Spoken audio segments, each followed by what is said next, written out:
There's a kind of hate that doesn't start with a battle. It does not begin with a broken treaty, with a border crossed, with an offense that can be named and dated. There's a type of hatred that begins before written memory, that settles into the bones of a people, that passes from father to son as if it were part of the blood, and that transforms war into something other than war, not in a conflict over territory, not in a dispute over resources, on a hunt. What the Comanches did to the Tonkawas on the Texas plains and forests for centuries was something that historical records have difficulty categorizing accurately. Researchers poring over Spanish colonial documents, the accounts of 19th century American Indian agents, the oral traditions of other native Texas tribes, repeatedly arrive at the same disconcerting realization. What existed between these two peoples was unlike any other conflict on the North American plains. There was something different about the quality of the hostility. And there was, beneath it all, an accusation that the Comanches carried as reason and as fuel, an accusation that isolated the Tonkawas from any potential native allies, an accusation that, whether true or fabricated by the hatred of generations, acted as a sentence of extinction. The question that remains hanging about this story, and which researchers have not yet answered satisfactorily, is this: what did the Tonkawas do with the dead? To understand what happened between these two people, you must first understand where it happened. Pre-colonial Texas was not what most people imagine when they think of the plains of the American West. It was not uniform. It wasn't a single environment.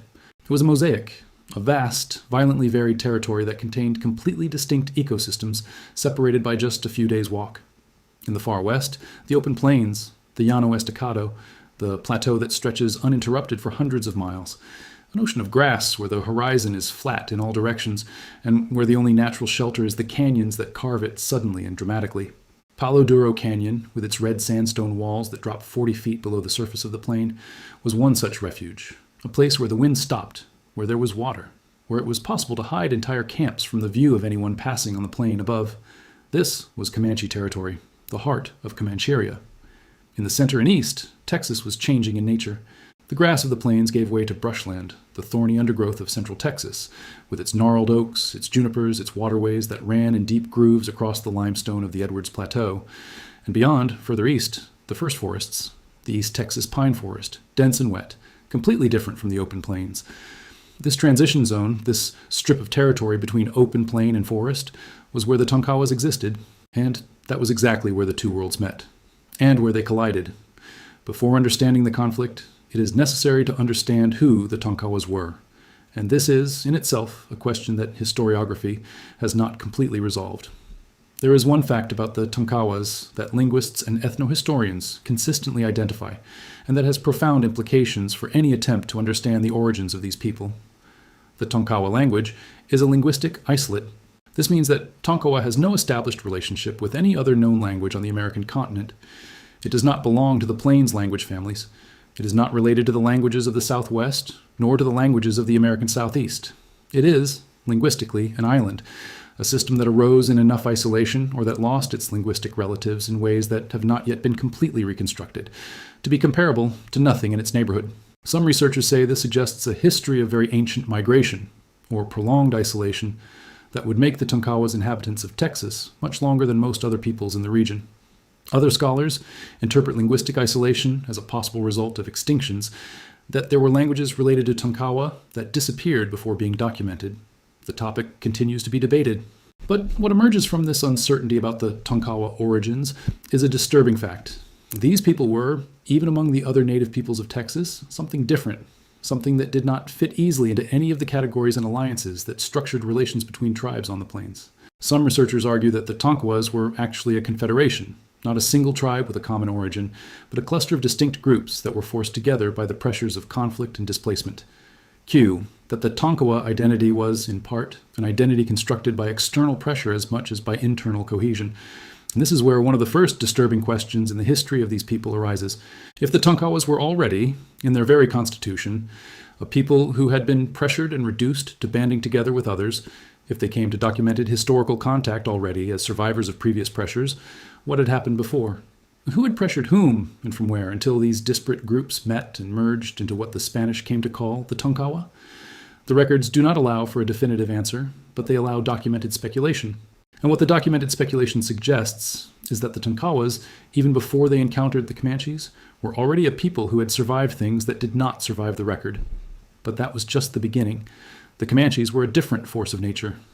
Researchers who have studied the Comanche rise on the North American plains describe the process with a mix of analytical amazement and discomfort that rarely appears so clearly in historical writing. What the Comanches did in a matter of decades, transforming a people from mountain hunter-gatherers into plains horsemen who dominated a territory the size of several European countries combined, is one of the most dramatic cases of accelerated cultural adaptation in the documented history of humanity. Horses arrived on the North American plains via the Spanish, beginning in the late 17th century. The Comanches, who at the time lived in the mountains of what is now Wyoming and Colorado as part of the Shoshone people, had access to horses sometime in the late 17th or early 18th century. What happened after that is what historian Pekka Hämäläinen of the University of Oxford called, in his extensive work on the subject, the building of an empire. In less than a century, the Comanches became the most formidable horsemen on the North American plains. They came down from the mountains to the plains. They expanded their territory in all directions, pushing other tribes out of their hunting grounds.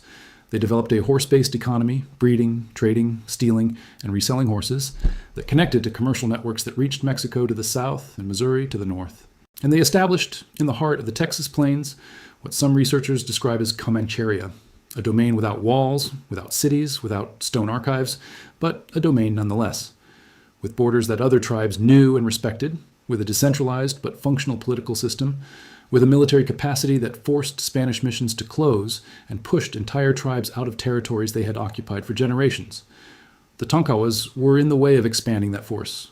And what historical accounts suggest about how the Comanches treated the Tonkawas in particular is not simply the story of a dominant tribe pushing a smaller tribe out of its territory. It was different. It was more intense. It was, according to some researchers, something that transcended the usual logic of warfare on the plains. To understand why the Comanches hated the Tonkawas in a way that other researchers describe as qualitatively different from their hatred of other enemies, one must understand the accusation. And to understand the accusation, it is first necessary to recognize a fundamental historiographical problem. The word cannibalism is perhaps the most dangerous in all ethnographic vocabulary. It was systematically used by European colonizers as an instrument of dehumanization. It was attributed to people who never practiced it. It was exaggerated to justify achievements. It was invented to create monsters where there were human beings. This is documented history and is not debated. And this is exactly why the case of the Tonkawas is so uncomfortable for contemporary researchers. Because accusations of ritual practices with the bodies of dead enemies, which appear in Tonkawa records since the first Spanish colonial documents of the 18th century, do not just come from the Spanish. They don't just come from Americans. They also come from other Native American tribes in Texas, including the Comanches themselves, who did not have the same ideological incentives as European colonizers to fabricate this narrative. Spanish colonial records, letters from Franciscan priests on missions in Texas, reports from Spanish military presidios, diaries of explorers describe in terms that the authors clearly found shocking what they reported about Tonkawa behavior after battles. These documents describe forms of ritual consumption of parts of dead enemy warriors. But these documents have a problem that contemporary researchers immediately identify: the Franciscan priests. The years that produced them had every reason in the world to present the native peoples they were trying to convert as practicing barbarities. The narrative of savagery justified the civilizing mission. It was a colonial logic that operated independently of reality. What makes the Tonkawa case more complicated than the standard colonial one is that the same accusation appears in sources that have no such incentives. There are accounts preserved in the records of 19th century American Indian agents, American government officials who had no religious or colonially justified reasons for fabricating narratives about the Tonkawas, and who sometimes even had incentives to the contrary, since the Tonkawas were useful allies, who describe the same type of ritual behavior. And then there are the Native American fonts. The Comanches, the Wichitas, the Caddos, the Kiowas, these people had their own stories about the Tonkawas, your own reasons for hate or fear. And in these stories, according to ethnographers who documented them in the late 19th and early 20th centuries, the same accusation appeared. Certain scholars argue that when the same accusation comes from such diverse sources, Spanish colonizers, American officials, rival native tribes, it cannot simply be dismissed as a colonial fabrication. Other researchers argue that exactly this pattern is to be expected if the accusation is a self-reinforcing fabrication, that once the reputation was established by the Spanish, it spread to other groups, contaminated native sources, and created a narrative reality that did not necessarily correspond to practical reality. The true meaning behind this is that doubt in itself has become a weapon. Because regardless of what the Tonkawas actually did, the reputation they carried had real effects. And these real effects were devastating. What some researchers identify as ritual cannibalism, differentiating it from survival or nutritional cannibalism, appears in various cultures around the world in different historical periods. It's a practice that, when reliably documented, almost always has a cosmological dimension. It's not about food, it's about power, about absorbing the enemy's strength, about a type of victory that goes beyond the physical. Researchers who work on the ethnohistory of warrior cultures in the Americas find variations of this complex of practices in very different contexts. The question is not whether these practices existed anywhere. The historical and archaeological evidence that they did in various contexts is substantial.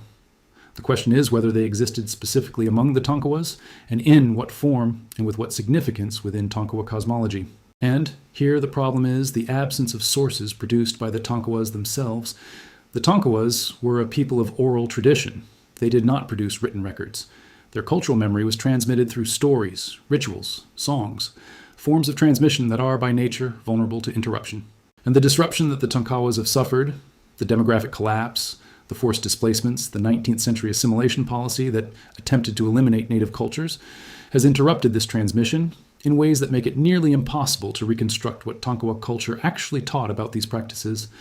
What we have are external records, always mediated, always filtered by perspectives that had their own interests and prejudices. And it is based on these external records that the narrative that defined the Tonkawas for the world and for their enemies was built. From this point on, the reports become even more disturbing. For the Comanches, the question of what happened to the bodies of dead warriors was not secondary.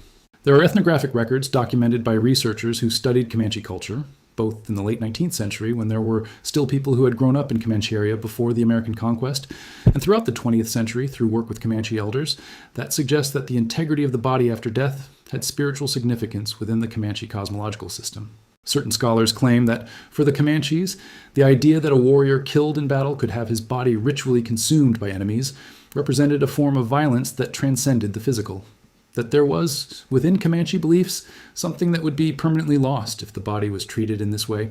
This spiritual dimension of hatred, and not just the territorial or resource dimension, is what some researchers identify as the characteristic that differentiated Comanche hostility to the Tonkawas from Comanche hostility to other enemies.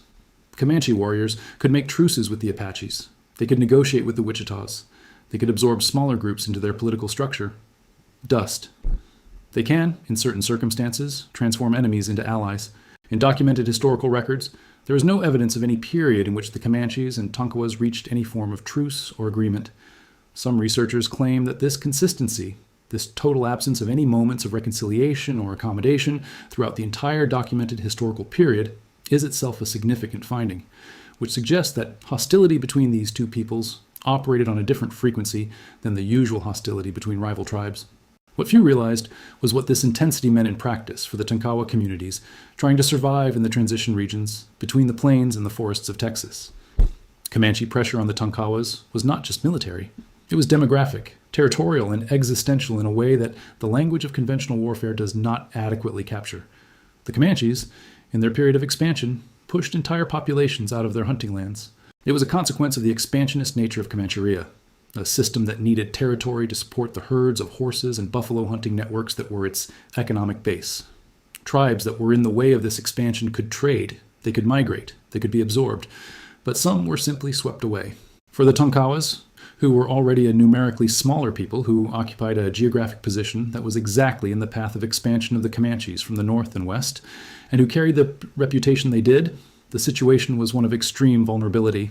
There are historical accounts that suggest that Tonkawa camps were attacked by Comanche warriors consistently enough that the Tonkawas, over the course of the 18th century, were progressively pushed from their westernmost positions to regions further east, closer to forests, where Comanche horses had less of an advantage, and closer to Spanish missions that offered some form of physical protection. This progressive displacement is partially documented in Spanish records of colonial Texas. Tonkawas appear in different locations at different periods, a variation that some researchers interpret as the result of constant military pressure forcing them to move. And this situation created a dynamic that would define the history of the Tonkawas in the 19th century. Pressured on one side by the Comanches and hemmed in on the other by an expanding colonial world that had no room for them as an independent people. The Tonkawas arrived in the 19th century in a position that some historians describe with disturbing precision. They had nowhere to go. The encounter between the Tonkawas and American settlers in Texas, which intensified in the first half of the 19th century as immigrants from Southern American states and Europe arrived in increasing numbers in the then Mexican Texas, is one of the most complicated chapters in the history of this people. American colonists needed people who knew the terrain, that he could track across the plains, that he understood the movement patterns of the Comanches. The Tonkawas had this knowledge in abundance. They had spent generations surviving on the edges of Comanche territory, which meant they knew intimately the movement patterns, watering holes, hunting routes, and preferred campsites. And the Tonkawas needed protection. The alliance that formed between the Tonkawas and Texan settlers, and later with Texas independence in 1836 and its eventual incorporation into the United States in 1845 between the Tonkawas and American authorities, was an alliance of mutual necessity. Each side had something the other needed. But researchers who analyze this alliance carefully identify a fundamental asymmetry that was present from the beginning. The Texans needed the Tonkawas temporarily. The Tonkawas needed the Texans existentially. Some historians argue that this asymmetry defined the nature of the alliance in a way that the Tonkawas could not fully see while they were inside it, that they were trading their autonomy and increasingly their culture and territory for protection that was real in the short term but offered no guarantee in the long term. And there was another cost that the alliance exacted, a cost that the Comanches saw clearly and that fueled the intensity of their hatred. The Tonkawas were helping to destroy the Comancheria. The Texas Rangers are one of the most mythologized institutions in American history. Formally created in 1835 on the eve of Texan independence, they became, in the following decades, the frontline force in the war on the plains against the Comanches and other tribes. What Ranger mythology rarely mentions is the role that Tonk warriors played and Aways played in this story. According to historical records from the period, Tonkawa warriors regularly served as guides and trackers on ranger expeditions. They knew the terrain in ways that the American Rangers did not. They could follow tracks in terrain where the Americans would lose them. They could identify, by the nature of abandoned camps, information about the size and composition of Comanche groups that had passed through there. There are records, some in the archives of the Texas State Library and Archives Commission, others in correspondence and military reports from the period, that document joint operations between Texas Rangers and Tonkawa warriors that resulted in attacks on Comanche camps. For the Comanches, this transformed the Tonkawas from an ancient enemy into something different. Not just a people they hated for reasons that were rooted in generations of ritual conflict, but an active collaborator in the destruction of his world. There are accounts, documented by ethnographers who worked with Comanche communities in the late 19th century, that describe the Tonkawas in these terms, as traitors to a solidarity that the Comanches believed existed among all native peoples in the face of American invasion. Other researchers dispute this interpretation. They argue that the Comanches never demonstrated any pan-tribal solidarity, that they were as aggressive against other native tribes as they were against American colonizers, and that to attribute to them the concept of Native American treason is to anachronistically project onto them a political consciousness that does not correspond to their historical situation. The debate continues. But what is clear from the historical record is that the alliance of the Tonkawas with the Texans increased, if possible, the intensity of the Comanche persecution. That the Comanche warriors who attacked Tonkawa camps in the period of the Texan alliance did so with a motivation that was, at the same time, ancestral and new. And this is where the story of the Fort Cobb massacre comes in, and what it reveals is disturbing in ways that go far beyond the event itself. October 1862. The world in which what historical records call the Fort Cobb massacre takes place is a world in upheaval. The American Civil War is in its second year. Texas had joined the Confederacy. The U.S. Federal Army had abandoned forts in Indian Territory, what is now Oklahoma. The tribes that had been relocated to this territory, forced off their original lands by decades of American pressure, were divided in their loyalties to the conflict between the Union and the Confederacy. Some groups had allies in the South, others in the North. And in the vacuum left by the abandonment of federal forts, old hostilities found new space to manifest themselves. The Tonkawas, who had served as allies of Confederate Texan forces, were camped near Fort Cobb when a major attack found them. The force that attacked the Tonkawas that October was made up of warriors from multiple tribes. Historical accounts of the period, Indian agent records, military reports, preserved correspondence, mention Shawnees, Delawares, Caddos, Wichitas, and possibly other groups. It is debated among historians whether Comanche or Kiowas warriors directly participated in the attack, or whether the initiative came primarily from Eastern groups who had their own reasons for hostility toward the Tonkawas. What is documented in available historical records is the result. The October 1862 attack killed a substantial proportion of the Tonkawas present. Estimates vary significantly between sources. and historians warn that figures from the period should be treated with caution, given the confusing context of the Civil War and the difficulty of verification. But multiple sources agree that the death toll was devastating for a community that had already been thinned by decades of pressure and disease. Some researchers identify the Fort Cobb massacre as the definitive demographic turning point in the history of the Tonkawas, the point after which the trajectory of the people changed from reduced people to people in the process of extinction. But what is particularly significant and disturbing is the motivation that participants in the attack expressed in preserved accounts. The accusation of ritual cannibalism returned. In the records of the justifications presented by the groups that attacked the Tonkawas, it appeared. Whether it was true or the amplified echo of centuries of rumor, it had become, at that moment, enough fuel for near extermination. And the surviving Tonkawas, dispersed after the massacre, found refuge in the only place left, with the Texans. The people who had been hunted by the Comanches and the allies of their former victims were collected by the same Texans he had served. And what it got in return, relocations, inadequate reservations, decades of institutional neglect, is the next layer of the story. After the Fort Cobb massacre, the surviving Tonkawas were eventually relocated by the American government to a reservation in Nebraska. A decision that, in documentation from the period, appears as administrative, a question of where to place a small and displaced population, a question of logistics. But researchers who studied the period identify a dimension in the relocation to Nebraska that administrative language conceals. The Tonkawas were a people from Texas. Its identity, its memory, its cosmology, to the extent that any of these things can be reconstructed from the fragmentary records available, was rooted in Texas, in the transition zones between plain and forest, in Central Texas rain patterns, in animals, in plants, in hunting routes in that specific environment. Nebraska was another world, a different climate, a different landscape, different species, hunting and gathering patterns that did not correspond to what the Tonkawas knew. There are records from the period, reports from Indian agents responsible for the Tonkawas in Nebraska, that document the difficulties of adaptation, the absence of adequate resources, the illnesses, mortality. Some researchers argue that the relocation to Nebraska and the conditions under which it was conducted was itself a form of slow violence, not the sharp, visible kind of violence that happens in battles, but the kind that happens when a people are placed in unsuitable conditions and simply weaken and diminish over time. The Tonkawas were eventually relocated again, this time to Indian Territory in Oklahoma, where a small plot of land was assigned to them. And it is here that a detail emerges that some historians find symbolically disturbing. The lands allotted to the Tonkawas in Oklahoma were in relative proximity to the lands where the Comanches, the people who had persecuted them for generations, who had constituted the greatest threat to Tonkawa existence, who had fueled decades of terror on the plains, were also confined. The two peoples who had fought perhaps the most intense and relentless conflict between native tribes in Texas history were placed adjacent to each other on the same reservation territory. What happened next, in the decades following the arrival of both peoples in Oklahoma, is only fragmentarily documented. And what is documented does not resolve any of the tensions that make this story so disturbing.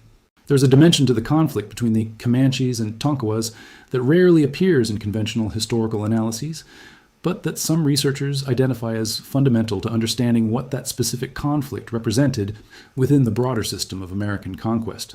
Conflict was useful, not for the Comanches or the Tonkawas, for Texans and then for the American government. A native people who were at existential war with the Comanches were a people who had independent reasons, which predated the arrival of the Americans and which did not depend on any American promise, to participate in military operations against the Comanches. They were a people who could be recruited to guide expeditions, track camps, identify routes, without the American government needing to pay the full price of a military operation of its own. Some researchers argue that the Texans' relationship with the Tonkawas should be understood not as a genuine alliance, but as an instrumentalization. That the Texans used the ancestral conflict between Comanches and Tonkawas as leverage for their own goals, without any real commitment to the well-being or survival of the people they were using.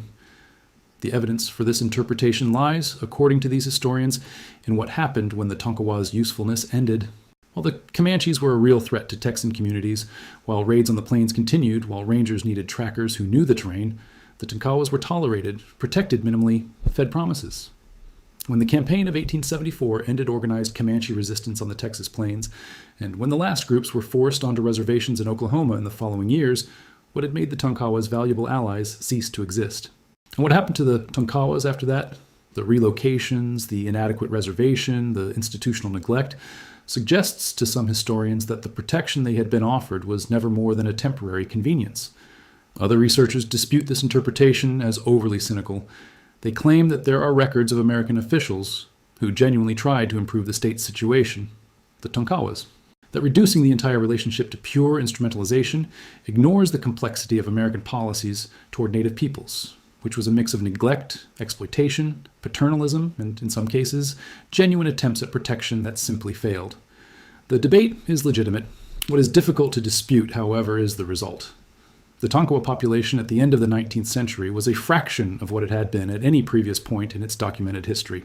Population estimates for Native American tribes from the pre-colonial period are, by nature, imprecise and subject to debate. The Tonkawas were never a numerically large people compared to the Comanches or other Plains tribes. But records from the colonial period, even though they are fragmentary, suggest a presence that was, in terms of family groups and camps, substantially larger than what existed at the end of the 19th century. The combination of factors that produce this demographic collapse is the kind of equation that historians identify as characteristic of the American colonial conquest. Not a single cause, but a convergence of mutually reinforcing causes.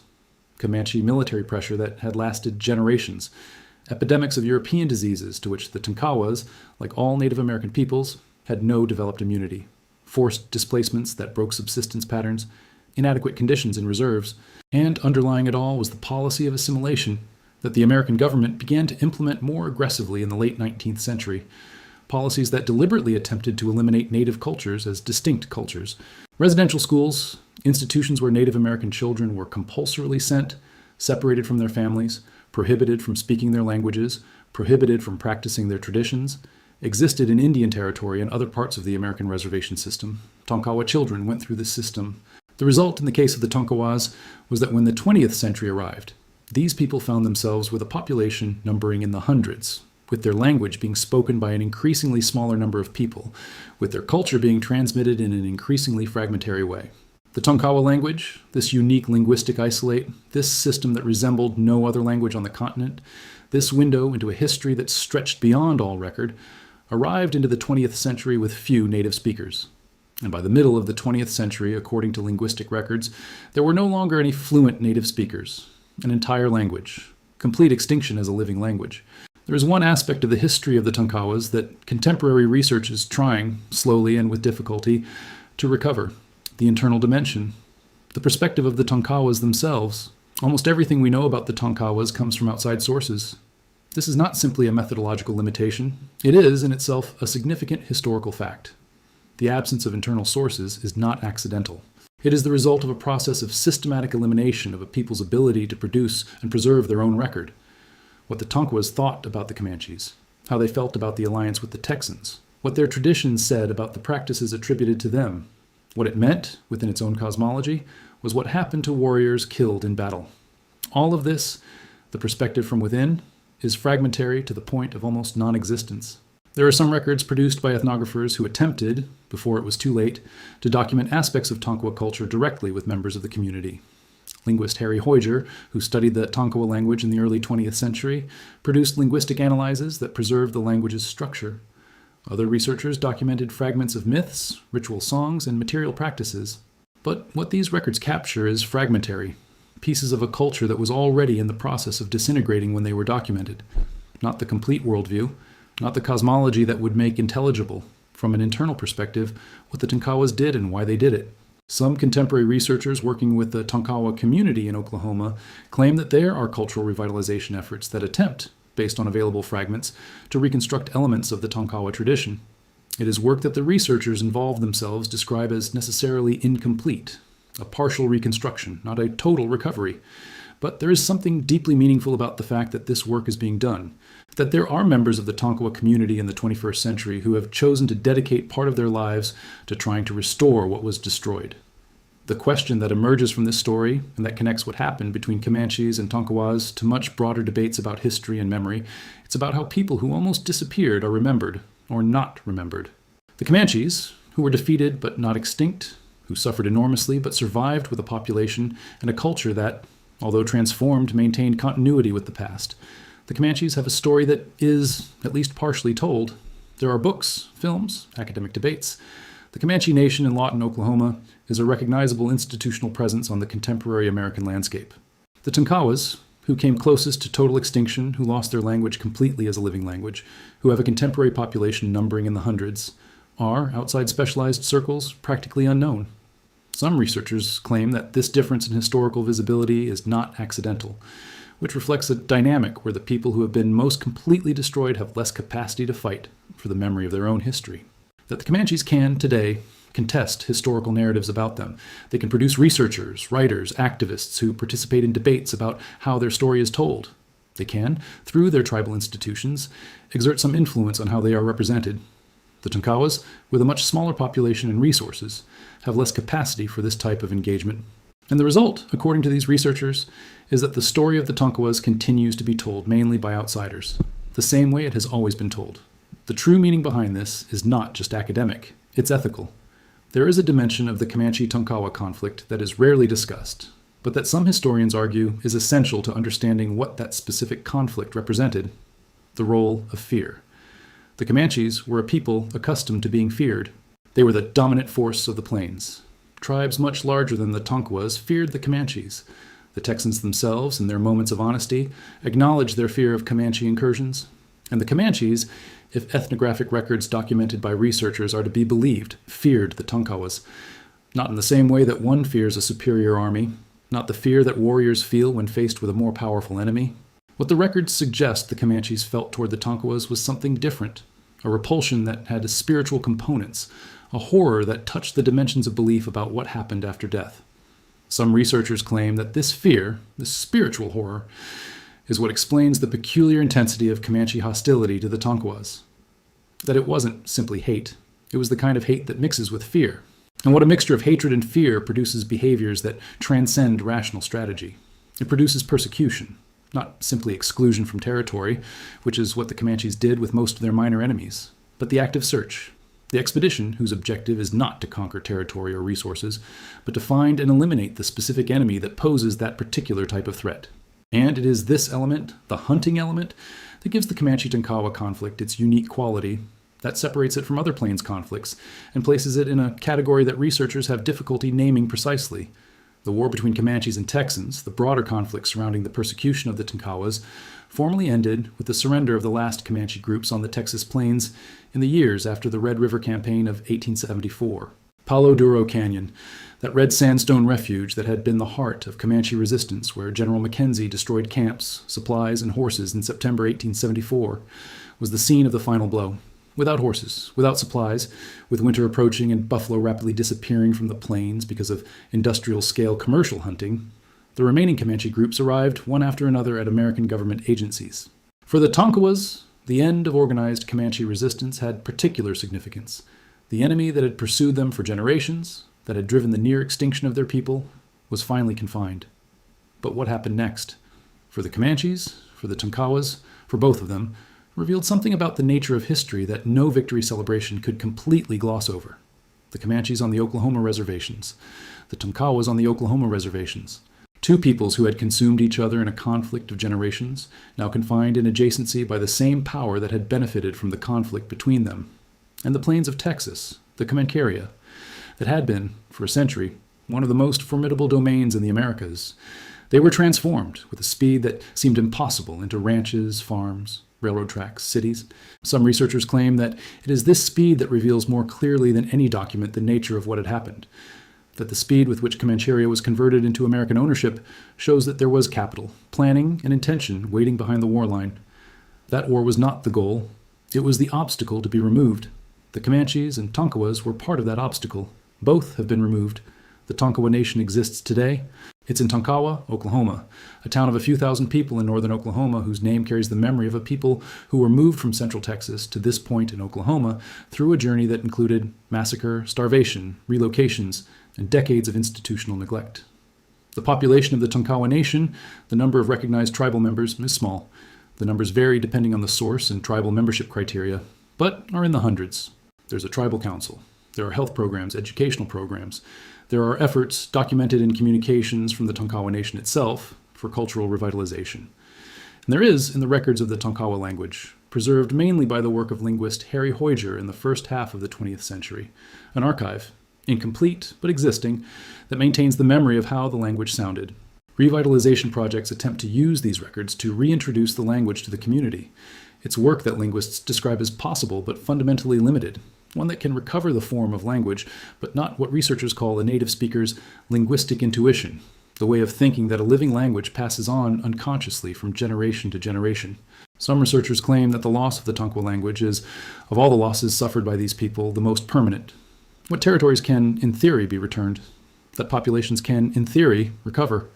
But a language lost is a living language, especially a linguistic isolate like Tonkawa, a language without relatives that could inform reconstruction, is a loss of a different order. It is the disappearance of a way of seeing the world that did not exist anywhere else. The story of the conflict between the Comanches and Tonkawas is a story that conventional American historiography has placed in separate categories. The story of the Comanches in one drawer, the story of the Tonkawas in another, the story of the American conquest of Texas in a third. What some contemporary researchers are trying to do is look at these stories together, and what emerges when they do so is something more disturbing and more revealing than either of the separate stories would suggest. The image emerges of an ancestral conflict that was instrumentalized, of two peoples who spent generations mutually destroying capabilities that could have been used to resist colonial pressure. A hatred so deep that one side, the Tonkawas, ended up allying with the same force that would eventually destroy them, not out of naivety, but because the ancestral enemy was more immediately terrifying than the more distant colonial power. The image also emerges of how the accusation, true, exaggerated, or fabricated, functions as a weapon. How a reputation can isolate a people from potential allies, fuel the hatred of enemies, and, in the end, become part of the mechanism of their destruction. And the question emerges that, according to some researchers, American historiography has not yet adequately addressed what happens to the memory of a people who almost disappeared, who tells the story of the Tonkawas, with what documents, with what perspectives, and what is lost when the story is told only from the records of those who survived, the Comanches, the Texans, the Americans, and not the Tonkawas who barely survived. There is something that remains, after going through all this, history, that no historical analysis can completely resolve. The hatred between Comanches and Tonkawas was real. The deaths were real. The terror was real. The persecutions were real. Nothing that historical analysis does contextualize, explain, identify the forces that instrumentalize the conflict, erases this reality. But historical analysis can at least place this reality in a context that makes it more intelligible than any simplified version allows. The conflict between Comanches and Tonkawas was at once deeply ancient, rooted in generations of hostility, in incompatible cosmologies, in reputations that functioned as truths regardless of their correspondence with reality, and profoundly modern in the sense that it was shaped, intensified, and ultimately resolved not by any logic internal to the two peoples, but by the pressure of a colonial system that had its own objectives and that used both peoples for its own ends. It's a combination that makes any simple narrative inadequate. This story cannot be told as the story of good Tonkawas persecuted by bad Comanches. It cannot be told as the story of the noble Comanches resisting colonization, with the Tonkawas as traitorous collaborators. It is not possible to simply count it as the tragedy of American colonization, ignoring the ancestral dimension of the conflict. It is a story that asks multiple truths to be held simultaneously. Let it be recognized that the hatred between these two people was genuine, and that this genuine hatred was exploited by third parties. That the Tonkawas made real choices within real constraints. That the Comanches had real reasons for what they did, even when what they did was devastating. And that both peoples, in the end, were prey to something greater than the conflict between them. The plains of Texas hold this history beneath layers of grass, limestone, asphalt, and national narratives that prefer simpler stories. But the story exists in the archives, in language revitalization projects, in family memories of Tonkawa and Comanche descendants in Oklahoma. And the closer you get to it, the clearer something becomes. It was not a war between two enemies. It was a hunt where, in the end, the hunter and the prey were swept away by the same storm. Sources and reference works for further study. The Comanche Empire by Pekka Hämäläinen, Harvard University Press. Tonkawa, An Indian Language of Texas by Harry Hoyger, University of California. The Publications in Linguistics, Records and Archives of the Texas State Library and Archives Commission. Historical Documentation from the Bureau of Indian Affairs, Indian Depredations in Texas by J.W.